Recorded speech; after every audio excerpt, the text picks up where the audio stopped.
বনে খাবারের সন্ধানে বেরিয়ে পড়ে এক সাপ। দূর থেকে সে দেখে একটি পাখির বাসা, ভেতরে নিশ্চয়ই ডিম আছে। মুহূর্তেই গাছ বেয়ে উপরে উঠে মুখ ঢুকিয়ে দেয় বাসার ভেতরে, কিন্তু তার বিস্ময়, ভেতরে কিছুই নেই, খালি এক ফাঁকা ঘর। অথচ ঠিক তার উপরের অংশেই লুকিয়ে আছে আসল রহস্য। সেখানে পাখিটির ডিম নিরাপদে লুকিয়ে রাখা। এভাবেই বুদ্ধির জোরে সাপকেও ঠকিয়ে বাঁচিয়ে রাখে নিজের ভবিষ্যৎ প্রজন্মকে এক ক্ষুদ্র পাখি, পেন্ডুলিন টিট।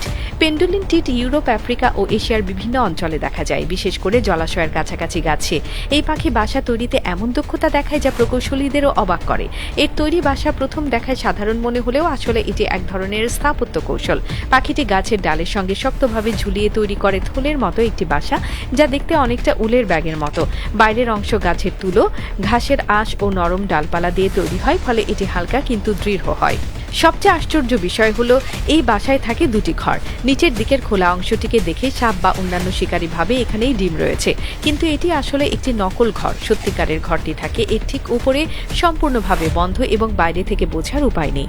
পাখিটি ডিম পাড়ার পর সেই গোপন কক্ষটি মাকড়সার জাল দিয়ে সিল করে দেয়, যাতে সামান্য ফাঁকও না থাকে। এই বুদ্ধিদীপ্ত বাসা কেবল সাপকেই নয়, অন্যান্য শিকারীকেও ধোঁকা দেয়। এমনকি পাখি শিকারী, বানর কিংবা ছোট শিকারী স্তন্যপায়ীরা যখন বাসার ভেতরে মুখ ঢোকায়, তখন তারা কোনো ডিম খুঁজে না পেয়ে অন্যত্র চলে যায়। ফলে পেন্ডুলিন টিটের বাচ্চারা সম্পূর্ণ নিরাপদে বেড়ে ওঠে।